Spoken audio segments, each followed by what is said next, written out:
ابھی ذات خدا پہ بات ہو رہی، ذرا پوچھنے والے کی ذہانت تو دیکھو کہ اس نے امام جلوی علیہ رحمہ سے پوچھا ذرا یہ بتائیے ذات محمد کیا ہے؟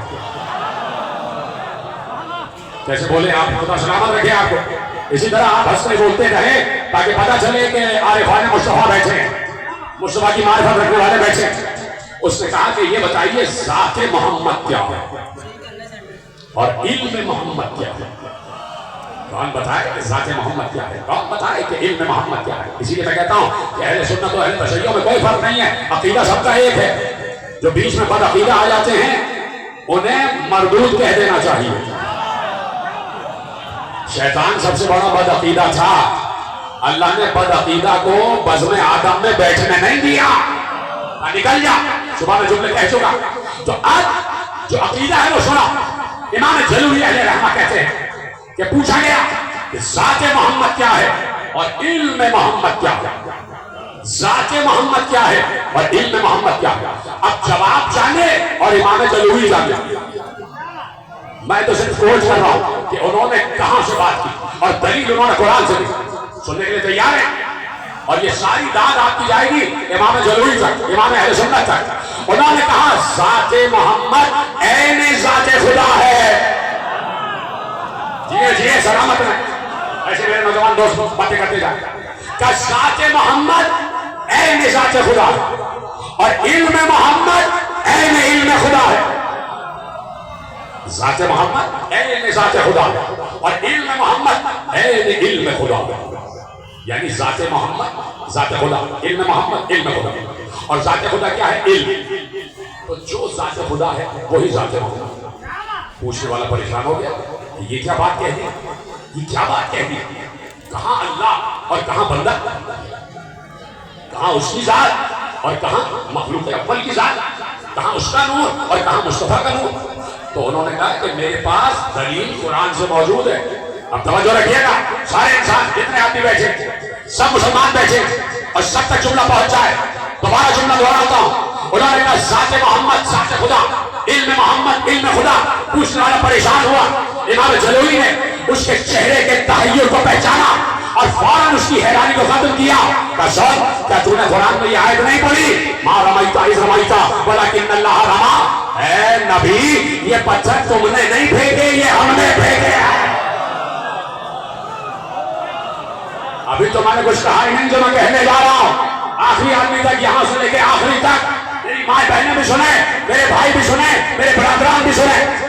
کہا کہ ذات محمد ذات خدا کا اس کی دلیل یہ ہے کہ قرآن نے کہا ما رمیت اذ رمیت ولکن اللہ رما. اے نبی، اے مصطفیٰ، اے محبوب، اے ہمارے حبیب، یہ پتھر تم نے نہیں پھینکے، یہ ہم نے پھینکے. یہ پتھر تم نے نہیں، ہم نے پھینکے. چونکہ اللہ نے مصطفیٰ کے کام کو اپنا کام کہا تو ذات مصطفیٰ ذات خدا ہو گئی.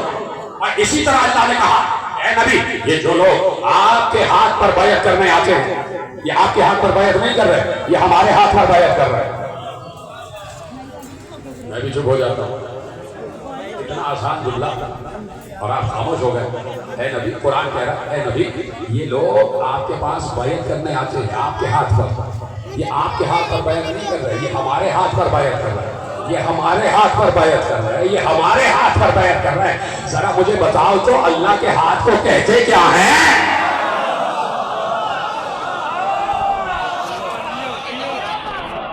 ید اللہ فوق ایدیہم. اللہ کا ہاتھ سب سے بلند ہے، سارے ہاتھوں سے بلند ہے اللہ کا ہاتھ. سارے ہاتھوں سے بلند ہے اللہ کا ہاتھ. اور اللہ کا ہاتھ کبھی نبی کے ہاتھ میں تھا نہیں، سمجھے؟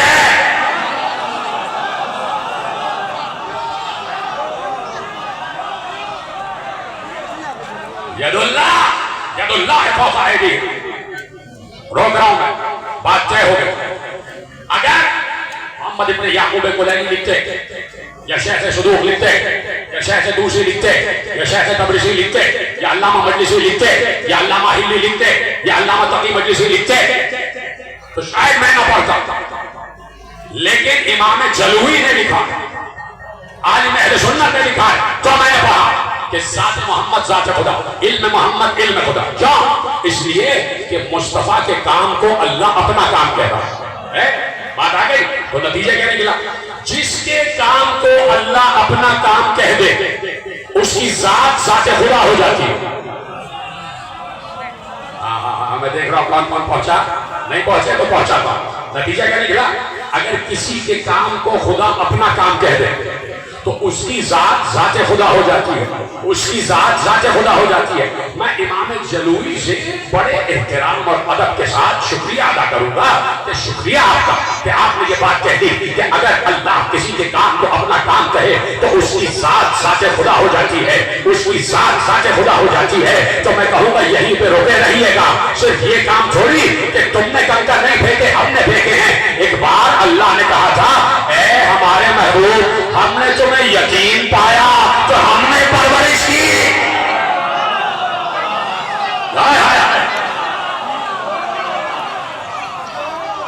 جتنے سلامت میں الم یجدک یتیما فآویٰ، کیا ہم نے آپ کو یتیم پا کر اپنی گود میں نہیں لے لیا؟ تھک گئے تو ختم کر دے بات۔ کیا ہم نے آپ کو یتیم پا کر اپنی گود میں نہیں لے لیا؟ کیا جب آپ یتیم ہوئے تو ہم نے آپ کی پرورش نہیں کی؟ ہم نے آپ کو نہیں پالا؟ ہم نے آپ کو نہیں پالا؟ تو مجھے دکھاؤ کئی تاریخ 1400 برس کی تاریخ میں کہ اللہ اترا ہو اور اس نے نبی کو اپنی گود میں لیا ہو۔ ایک ہی گود نظر آئی، ابو طالب کی گود۔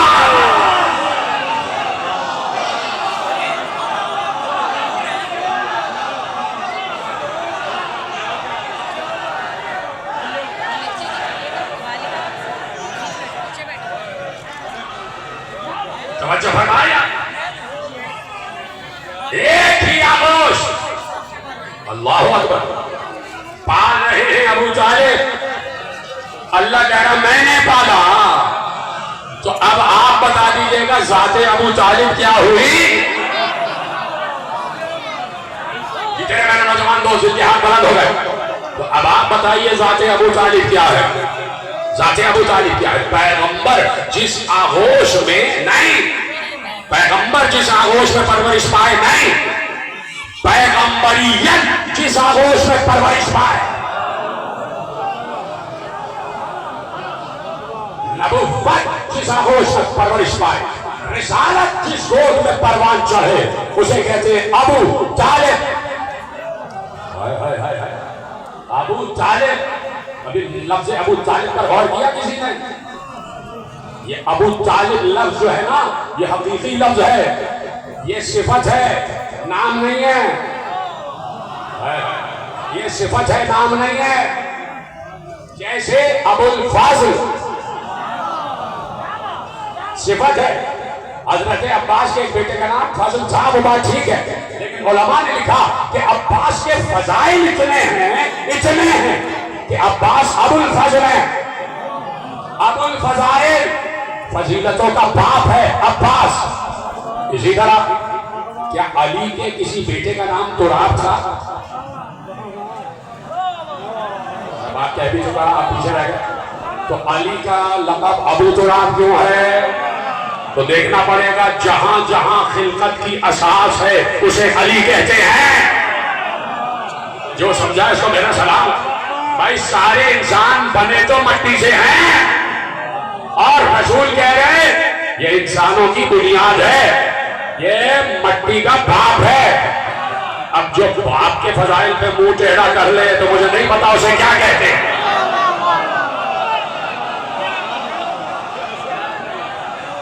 جو باپ کے فضائل پہ منہ ٹیڑھا کر لے اسے نہیں پتا کیا کہتے ہیں۔ وہ آپ دیکھیں اور آپ جانیں کہ جو علی کے فضائل پر شک کرے، تو اب جیسے ابو تراب، جیسے ابو الفضل، ویسے ہی ابو طالب۔ ابو طالب، طالب ایک بیٹے کا نام ہے، وہ الگ بات ہے۔ جیسے میں کہہ چکا کہ حضرت عباس کے ایک بیٹے کا نام فضل ہے، وہ الگ بات ہے، لیکن عباس کے فضائل اتنے ہیں کہ عباس ابو الفضل ہے۔ ابو طالب کے ایک بیٹے کا نام تو ہے طالب، لیکن ابو طالب اس لفظ کا تو غور کرو۔ اگر میں سمجھا سکا تو میری کامیابی، نہ سمجھا سکا تو میری ہی ناکامی۔ آپ بہت اچھا سن رہے ہیں، اگر سمجھ میں آ جائے تو کم از کم ہلکا سا مجھے بتا دیجیے گا کہ بات پہنچ گئی۔ جب لفظ ابو طالب آیا تو طالب کا مطلب ہوتا ہے طلب کرنے والا، طلب کرنے والا، طلب کرنے والا۔ ذرا یہ تو دیکھو، یہ ابو طالب ہے تو مطلوب کون ہے؟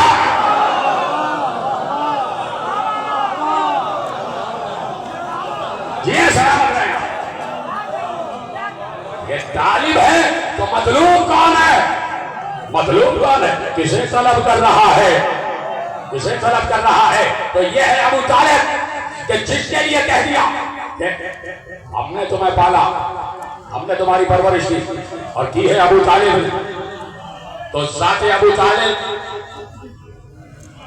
بول دے امام جلوی علیہ الرحمہ نے کہا کہ جس کام کو اللہ اپنا کام کہہ دے اس کی ذات ذات خدا ہو جاتی ہے۔ تو ابو طالب کے کام کو اپنا کام کہا تو ذات ابو طالب ذات خدا۔ اب اسے کافر کہہ کے دکھاؤ۔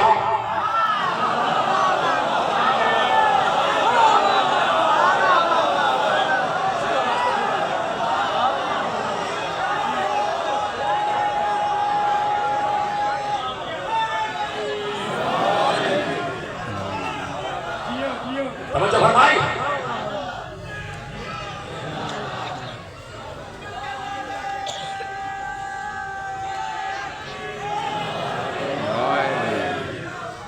توجہ فرمائی۔ اور مجھے جملہ کہنا تھا لیکن تم نے بتایا اس نوجوان نے صبر نہیں کیا، تھوڑا سا صبر کر لیتے، لیکن تمہیں خدا سلامت رکھے کہ ایسے سامنے ہونے چاہیے، ایسے دماغ ہونے چاہیے۔ مجھے بات کہنی ہے اس لیے کہ ایک ہی سورے میں دو باتیں کی گئی ہیں۔ یہ بچہ پہنچ گیا اس لیے میں جسے سنتا ہے خدا اسی طرح سب کے ذہن، آپ سب کے ذہن شاد و آباد ہے، سب کے ذہن سرخیز ہے۔ کیا کہا اس بچے نے؟ کہا کہ اسی سورے میں یہ بات بھی کہی گئی ہے کہ جب آپ کے پاس مال نہیں تھا تو ہم نے ہی تو مال دیا۔ تو دو ہی چیزوں پر تو پورا اسلام چل رہا ہے، ایک ابو طالب، ایک خدیجہ۔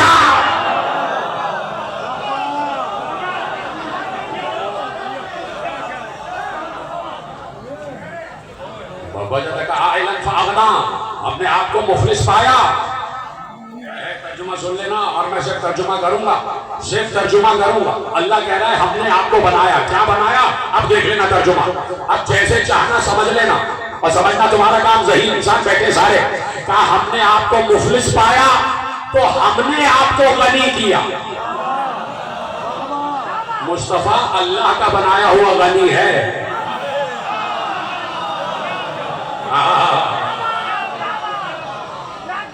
مصطفیٰ اللہ کا بنایا ہوا غنی، فآمنا، ہم نے آپ کو غنی کیا۔ کس کی دولت سے؟ خدیجہ کی دولت سے۔ یا تو خون ہے ابو طالب کا یا مال ہے خدیجہ کا، دو چیزیں ہیں پرورش اسلام میں، یا ابو طالب کا لہو ہے یا جناب خدیجہ کا مال ہے۔ اور پھر اگر کوئی تیسری چیز ہے تو خیبر میں علی کی تلوار ہے۔ اتنا مال غنیمت، اتنا مال غنیمت خیبر میں ملا، جا کے پڑھے سارے تاریخ، اتنا مال غنیمت، اس لیے کہ علی ہے فاتح خیبر، علی ہے فاتح خیبر۔ اور آج یہ جو خیبر ہے نا، خیبر آج بھی یہودیوں کو یاد ہے بھائی، خیبر آج بھی یہودیوں کو یاد ہے۔ خیبر کا زخم آج تک وہ بھولے نہیں ہیں۔ آسانی سے نہ سنو یہ جملہ، یہودی آج تک خیبر کا زخم نہیں بھولے، اس لیے میزائل مار مار کے آج بھی کہہ رہے تھے خیبر واز یور لاسٹ چانس۔ آج بھی بل بورڈ اٹھا کے کہہ رہے وہ خیبر میں فتح ہو گئی، اب ہم فتح نہیں ہونے دیں گے۔ تو سوچو کتنا گہرا زخم تھا جو 1400 برس سے بھر ہی نہیں پا رہا۔ اب یہ بتا خیبر کا زخم کس نے لگایا تھا؟ علی، علی نے خیبر کا زخم لگایا، اس لیے کہ علی فاتح خیبر بھی ہے، فاتح در خیبر بھی ہے۔ انتر کو مارا، حارث کو مارا اور مرحب کو مارا، تینوں کو مارا علی۔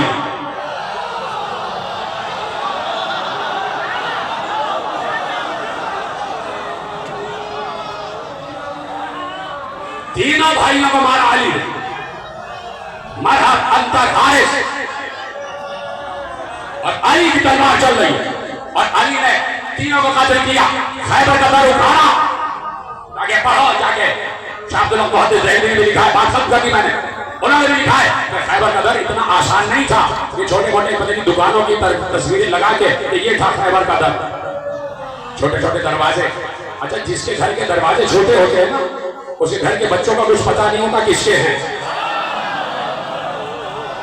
جس کے گھر کی چھتیں چھوٹی ہوتی آئیں جا کے پڑھو تاریخ میں لکھا ہے کہ 80 آدمی مل کے کھولتے تھے 80 آدمی بند کرتے تھے اور علی نے ایسے 2 انگلیوں سے اٹھایا اور اسے پل بنایا. پورا لشکر اسلام اس پل سے گزرا. علی بتا رہے پل سے میں ہی گزار سکتا ہوں.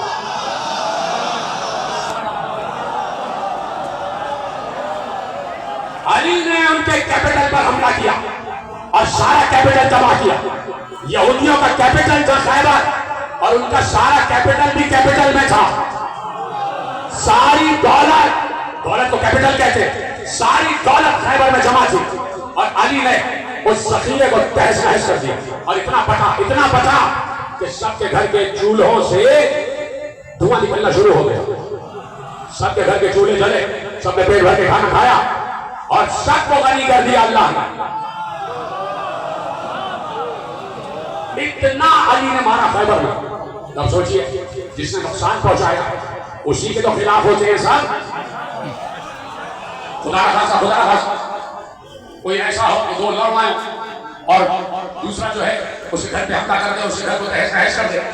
تو جس کے گھر پہ حملہ ہوا, جس کا گھر تہس نہس ہوا, وہ اپنی اولادوں کو بھی نصیحت اور وصیت کر کے جائے گا کہ کبھی اس سے دوستی نہ کرنا, اس نے ہمارا گھر خراب کیا. خیبر کا زخم آج تک یہودیوں کے کلیجے پر ہے.